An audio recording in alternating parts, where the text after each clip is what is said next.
প্রত্যেকটি সড়কে কিন্তু কোমর সমান পানি, ফলে নিশ্চয়ই দেখতে পাচ্ছেন একেবারেই এই মানে প্রথম দেখায় মনে হতে পারে নদীর মতো মনে হচ্ছে, কিন্তু এটি হচ্ছে চট্টগ্রামের একটি সড়ক।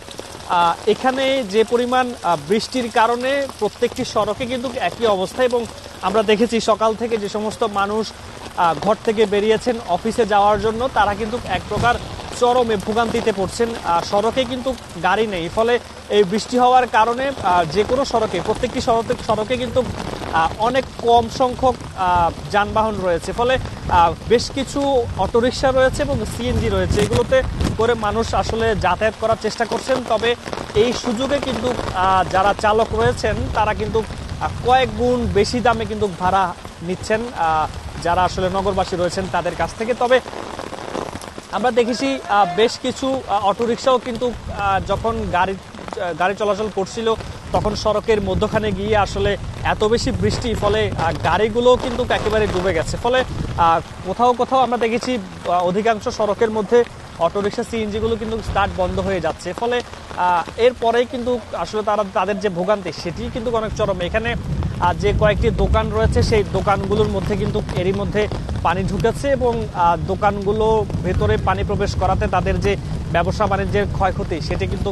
অনেক বেশি লোকসান হচ্ছে, এবং তাদের পক্ষ থেকে বলা হচ্ছে এই জলাবদ্ধতা থেকে আসলে তারা যে কবে রেহাই পাবে, নগরবাসী এর থেকে যে কবে পরিত্রাণ পাবে সেটির কিন্তু তারা আসলে আদতে বলতে পারছেন না। এবং যে সমস্ত সেবা সংস্থাগুলো রয়েছে, চট্টগ্রাম উন্নয়ন কর্তৃপক্ষ, সিডিএ এবং পানি উন্নয়ন বোর্ড, তাদের যৌথ উদ্যোগে কিন্তু হাজার কোটি টাকার মেগা প্রকল্প চলমান রয়েছে, জলাবদ্ধতা নিরসন প্রকল্প, কিন্তু এটি কোনো ধরনের সুফল পাচ্ছেন না মানুষ। ফলে এই নিয়ে তাদের মধ্যে চরম ভোগান্তি, এবং তাদের মধ্যে অনেক বেশি ক্ষুব্ধ রয়েছেন। তারা বলছেন যে এই হাজার কোটি টাকার মেগা প্রকল্প করা হচ্ছে কিন্তু মানুষ কোনো ধরনের সুফল পাচ্ছে না।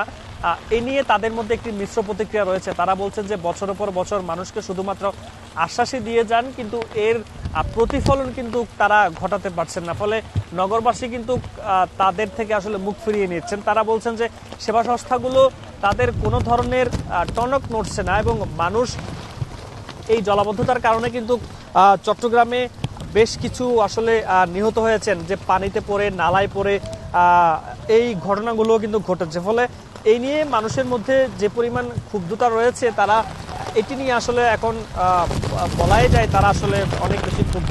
এবং আমরা দেখেছি কিন্তু গত রাত থেকে কিন্তু এই রেমালের কারণে চট্টগ্রামে গুড়ি গুড়ি বৃষ্টি ছিল, এবং মধ্যরাত থেকে কিন্তু সেই বৃষ্টির পরিমাণ বেড়েছে, এবং ভোর থেকেই সেই বৃষ্টি আরও বেড়েছে, এবং বাতাস তো রয়েছেই, প্রচণ্ড বাতাসের সাথে একেবারেই ভারী বৃষ্টিপাত হচ্ছে। নিশ্চয়ই দেখতে পাচ্ছেন যে সমস্ত রিক্সাগুলো চলছে সেগুলো কিন্তু অর্ধেক ডুবে গেছে। ফলে এই বৃষ্টি বলে দিচ্ছে যে কি পরিমাণ বৃষ্টি হয়েছে সকাল থেকে চট্টগ্রামে।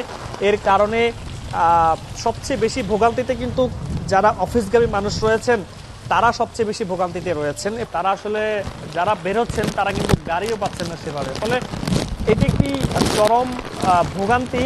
এবং এই বৃষ্টি আসলে আবহাওয়া অফিস বলছে আরও কয়েকদিন বৃষ্টি হতে পারে, এবং এই বৃষ্টির কারণে মানুষের যে ভোগান্তি সেটি তো নিশ্চয়ই দেখতে পাচ্ছেন। যারা বের হচ্ছেন নেহায়েত একেবারেই খুব বেশি দরকার না হলে কিন্তু ঘর থেকে মানুষ বেরোচ্ছেন, এবং যারা বেরোচ্ছেন তারা অবশ্যই তাদের অফিস আছে বলেই কিন্তু তারা বেরোচ্ছেন। এবং এখানে যে সমস্ত দোকানগুলো রয়েছে সেখানে কিন্তু একেবারেই দোকানগুলো পানিতে তলিয়ে গেছে। মানুষ তাদের যে ব্যবসার যে ক্ষতি, অনেক ক্ষয়ক্ষতি হচ্ছে, তারা আসলে দাবি করছেন।